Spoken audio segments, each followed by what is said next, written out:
We finally found something overpowered with the Huntress, and it's all about Spearfield as your main skill. You won't believe this. Let me give you a live demonstration. Spearfield steps your spear in the ground and pushes your enemies backwards, allowing you to continuously just keep walking forward while you're knocking back your enemies, because you do also knock back bleeding opponents, creating this cascading effect of always going further.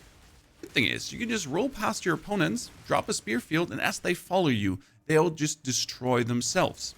Because every spear from Spearfield that's been alive for 0.5 seconds is going to do 300% more damage. So if you're simply on the run through, that's great. And on top of Spearfield, you have a very nice tool of mass destruction, and that's the simple spear throw. This works as a single target cleanser, just doing hundred thousands of damage already with your super high critical strike hits you're doing. The best part about Spearfield is that every single spear from the Spearfield gives you rage right now. So I am running around with 30 rage. At the same time, I'm running Berserk from the Warrior, which has me gain life leech with the amount of rage I have and make my rage more efficient. Essentially allowing me just to keep zooming the whole time, life leeching the whole time, bleeding the whole time. Perfection. How would this look in a boss fight? Nice that you're asking. Let me present it to you. We're going to use Spearfield to build up rage, and then with Spear Throw, we're going to finish off the whole thing. Don't forget your blood mark. The Spearfield down to have them like stuck in the Spearfields, and then just simply Spear Throw. And look at the damage. Spear Throw damage is quite illegal. Now we got to go in again, remark to make sure we get our rage to 30, because you always want the rage to 30. And then again, just throw him. Look at that bleed. With just the spear throws. It's crazy. Spearfield him again. Some spear throws.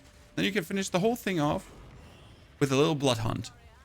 Easy as cake. And that's all without having a killer spear. This one is only good because it has 344 AC rating. But the actual physical damage is quite weak. It could be up to 300. Now that you have seen it, how do we turn this little shitty skill into this amazing banger of a unit? Because from a damage standpoint, it's only saying 1000 damage per spear.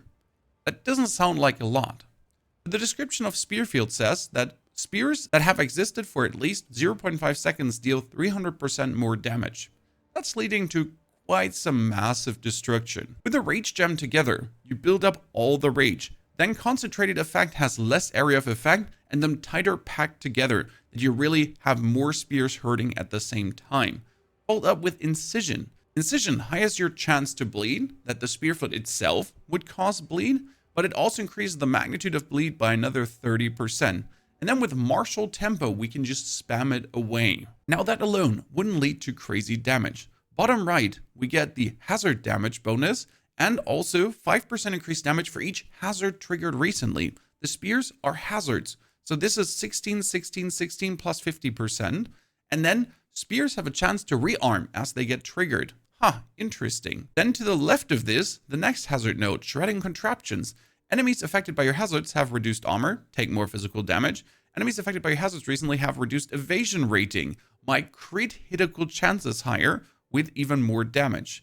Pair this together with all the magnitude of bleed if an enemy is inflicted by incision, and if they have 10 incision, another 20% physical damage, and we're getting somewhere. Due to the Amazon ascendancy, we're also enjoying another 50% bonus critical hit chance as we hit enemies close with 340% critical damage bonus. Now that crit can cause the bleeding to be aggravated, but since we're continuously spamming our Spearfield, we also knock back bleeding enemies, having the bleed get aggravated anyways because you're consistently just pushing him in a wave before you. And since they all suffer significant blood loss, the Herald of Blood is perfect, who also aggravates the bleeding on the enemies. Going for like Spearfield, Spearfield, Spearfield, and then blood pops left, right, and center. That one gets magnified effect for size, physical mastery for bonus rank, and execute, because everyone in the Spearfield will be low life, and if the first pop stars, the next guy has probably 20% HP, and then also takes even more damage, so it's like a chain reaction overload. In order to not die while using this, we're running Berserk. Berserk grants us 2% physical attack leached as life per rage. We have 30 rage, that's quite nice. We would lose some maximum life, but we're leeching so crazy it's obnoxious. Then we get 43% increased rage effect, bringing our rage up to 45% bonus attack damage. Nice. With quality, we can increase this effect even further. The problem with Berserk is you'll need 133 strength to actually play it. So that's going to be quite finicky to figure out, but I'll walk you through it. On top, you want to have enough spirit to actually play precision. That's another 30% accuracy rating, giving you even more critical hit chance. In my case, it's 5 to 6%. Then clarity, that you don't actually have to worry about mana consumption, as the Spearfield is quite expensive and you can just spam it away. And since we're standing in our opponent, you want to have Wind Dancer. Wind Dancer just simply keeps you alive with blinding our opponents, and knockback bludgeon, knocking them back even further to then have them bleed even more. You get the drift. We want to stay safe while we walk forward spearfielding. Very important is your companion. Your companion gets another level, then it soaks 10% of the damage that you would have taken, and he takes less damage. The goal right now is to get a temporal bubble dude, because with a temporal bubble on him, he kind of slows down everyone as you're just walking into the opponents. So they're attacking you slower, and you push them back so they can walk slower towards you because they're temporal bubbled. It's working brilliantly. Now, we haven't even talked about the star of the show, the Spear Throw, which does 12,000 DPS right now, leading to incredible hits. We have Lacerate on it, even though we don't need this because the Spearfield incisions make it more likely that we actually do a bleed with the Spear Throw. Still, it doesn't hurt to have. Then we got Long Shot, more distance, more damage. With the Retreat, if I dealt a melee skill, our Spearfield, I do more damage. And lastly, Pinpoint Critical for more likely to crit. We're roughly at 100% crit chance with this, making the Spear Throw an absolute bleed machine, as it simply does tons of physical damage. If you ever get in trouble, you get Disengage with Shocking Leap to critical hit enemies and Shocking Ground them. Close Combat, more damage as they're close. And Ingenuity to not have it cooldown tuck you. To this, we're adding Blood Hunt, as we build up quite some bleeding on the opponent. Blood Hunt can, with Heft, Super Critical, and Inevitable Critical, explode that blood loss later on for super hit. Very nice versus rares and bosses as a finisher, or every 5 seconds as just a nice little super boost of damage. With Inevitable Critical, every 5 seconds is that 100% bonus crit chance, just leads to a nice super bang. Lastly, you get the Bloodhound's Mark together with Persistence, Single Out, and Demolisher to break the enemy's armor and have them get heavily stunned. They'll bleed a lot with your Spearfield, building up a lot of stun, or you just throw the spears at them and heavy stun them. Imagine marking an elite and then throwing like your Spear Throw, 1, 2, heavy stunned, 1, 2, simply dead. Now, in order to get all that strength, I needed quite some items with 16 total attributes, 15 strength. We have 26 strength here. You get the drift. Like, I needed these bonus stats to actually meet all the requirements that I am able to get the strength together to 134. And in the passive tree, we've been sending it to Magnitude of Bleed, bonus critical strike, damage, and chance. With that, hazard and ailment damage. Then our crits to aggravate the bleeding and even more Magnitude of Bleed, with even more ailment magnitude on the bleed. Then gems, if you can find for Magnitude of Bleeding as well, with even more Magnitude of Bleed. And then an accuracy rating, critical strike booster plus attack speed. All the spear damage you could ever imagine. Into your spears, re-triggering and getting more damage. Plus your companion actually sharing 20, 20, 20, and 20% bonus damage with you. And also have it have less reservation, with our big node of enhanced reflexes for the evasion rating and even more critical strike chance, leading to the monster you've seen in the background. Now for the Ascension, we get the open weaknesses. That's just nice bonus damage, simple as cake. What's more important is the critical strike chance with Axis chance to hit, which leads our Spear Throw, for example, to sit at a bonus of 28 to 80.64%.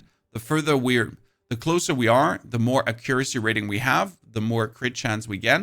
That's a 21.6 base plus at least 28.8, so 50% minimum critical hit chance. And the more interesting one is Penetrate, as this adds 25% of the AC rating of your weapon as physical damage. And this is before the calculations. Alone, this 344 AC rating is another 80 physical damage, making this not 149, it's plus 80 physical. That gets also added as base to all of this, and then multiplied upwards with all the gems, multiplier, stats, everything. Going absolutely bonkers. Getting a high physical damage plus AC rating weapon, Yeah, that'll be complicated. I'm currently planning to take these two spears with 333 AC rating and then 86 physical damage and 25 to physical damage, trying to melt them, but that's a 9% chance. If it works though, it would create the ultimate spear. I mean, this would be like a 300 damage spear. Oh boy. Yeah, I really want that. Now to your gear, we're looking for the physical damage, because physical damage just does the most bleed. I have on this ring also 19 to 20 fire and 1 to 34 lightning. That does work for your spear throw. I mean, alone this ring is like another 2000 DPS for this. That being said, you want the most physical, because physical is what's causing all the bleed on the Spearfield, all that kind of stuff. Sure, it's cool if this one gets a bit more damage to that, but if you're not scaling the bleed, then why even bother? That's why you really want that 9 to 20 physical. Also on your gloves, 7 to 16 physical. Wherever you can get that from, take it. Most important will be having spirit on your chest. I currently have no spirit spear. I have 160 total with 45 spirit on chest and also 14 spirit on the amulet. This spirit is needed that you can activate the Berserk with the Wind Dancer and the Herald of Blood plus the Companion.